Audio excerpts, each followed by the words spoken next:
এই বিস্ফোরণের ঘটনাটা যখন ঘটে সেটা হচ্ছে সকালবেলা 1:45 নাগাদ। আউটডোর শুরু হয় 9টা নাগাদ। এই ঘটনাটা যদি 8:45 জায়গায় সকাল 9টায় ঘটতো তাহলে যে একজন আহত হয়েছেন এবং আরো দুজনের সামান্য আঘাত লেগেছে, এই সংখ্যাটা কিন্তু এই কম বেশি যাই হোক 1 বা 3-এর মধ্যে থাকতো না। এই সংখ্যাটা অনেক বেশি হতো এবং তার মধ্যে সাধারণ রোগীরা যারা আউটডোরে দেখাতে আসছেন চিকিৎসকদের, তারা আহত হতেন। এটা একদম বলাই যায় যদি এটা সকাল 9টার পরে এই ঘটনাটা ঘটতো। ঠিক এইরকম একটা জায়গায় দাঁড়িয়ে যেখানে পুলিশ এখনো পর্যন্ত পুলিশের তরফ থেকে সরকারিভাবে কোনো বক্তব্য পাওয়া যায়নি যে ঘটনাটা ঠিক কি ঘটেছে। কারণ পুলিশের যেটা পরিষ্কার বক্তব্য যে গোটা ঘটনা তদন্ত চলছে, তদন্ত এখনো প্রাথমিক পর্যায়ে রয়েছে। বম্ব স্কোয়াডের সদস্যরা এসে ঘটনাস্থল দেখে গেছেন, এরপরে ফরেনসিক বিশেষজ্ঞদের নিয়ে আসা হবে, তারা এসে ঘটনাস্থল দেখবেন এবং তারপরে নিশ্চিতভাবে বলা সম্ভব হবে যে এখানে যে বিস্ফোরণের ঘটনাটা ঘটেছে সেই বিস্ফোরণটা কি থেকে হয়েছে।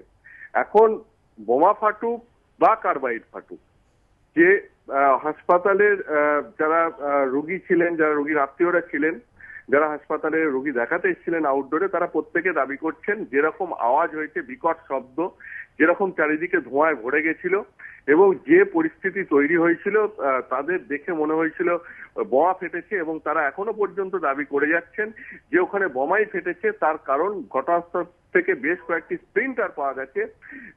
রোগী এবং রোগীর আত্মীয় পরিজনরা যারা হাসপাতালের চত্বরে ওই সময় ছিলেন তারাই আমাদের প্রতিনিধিদের হাতে ওই সমস্ত স্প্লিন্টার তুলে দিয়েছেন।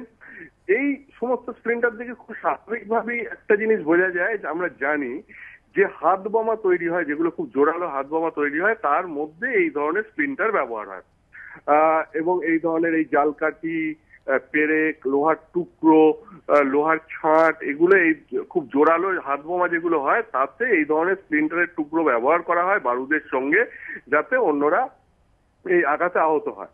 এখন স্বাভাবিকভাবেই একটা প্রশ্ন উঠছে যে এখানে এই স্প্লিন্টার গুলো এলো কোত্থেকে। তার মানে এখানে যে বিস্ফোরকটা রাখা হয়েছিল সেই বিস্ফোরক তো কোনো রাসায়নিক দিয়েই হয়, মানে সেটা বারুদ হোক, যাই হোক, মানে প্রচলিত মানে সাধারণ বারুদ যেগুলো হাত বোমায় ব্যবহার করা হোক সেটা হোক বা অন্য কোনো রকমের রাসায়নিক হোক, বিস্ফোরক তো রাসায়নিক ব্যবহার করেই তৈরি হয়।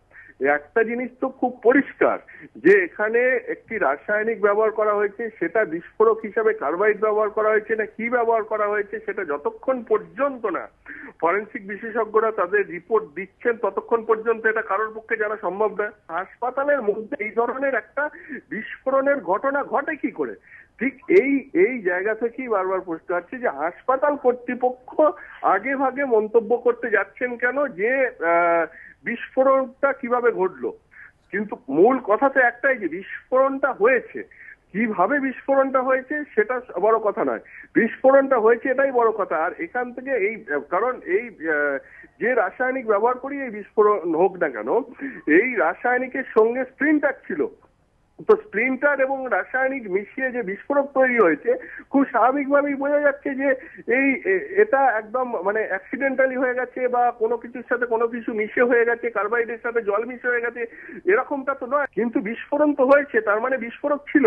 ঠিক এইভাবেই নিরাপত্তার প্রশ্নটা উঠছে যে হাসপাতাল কর্তৃপক্ষ তাদের যে নিজস্ব নিরাপত্তা ব্যবস্থা আছে সেই নিরাপত্তা ব্যবস্থায় কতটা ঢিলেঢালা, সে তাতে কতটা গাফিলতি রয়েছে সেটা এই ঘটনা চোখে আঙুল দিয়ে দেখিয়ে দিল। এবং হাসপাতালের মধ্যে রোগী এবং রোগীর আত্মীয় পরিজনরা যে আদৌ নিরাপদ নন সেটাও এই ঘটনা চোখে আঙুল দিয়ে দেখিয়ে দিল। হাসপাতাল কর্তৃপক্ষ গোটা বিষয়টাকে লঘু করে দেখার চেষ্টা করছেন, তাতে ফের এই ধরনের ঘটনা মানে ভবিষ্যতে যাতে না ঘটে সেটাকে আটকানোর জন্য হাসপাতাল কর্তৃপক্ষ কতটা সক্রিয় তা নিয়েও বিভিন্ন মহলে প্রশ্ন উঠতে শুরু করেছে।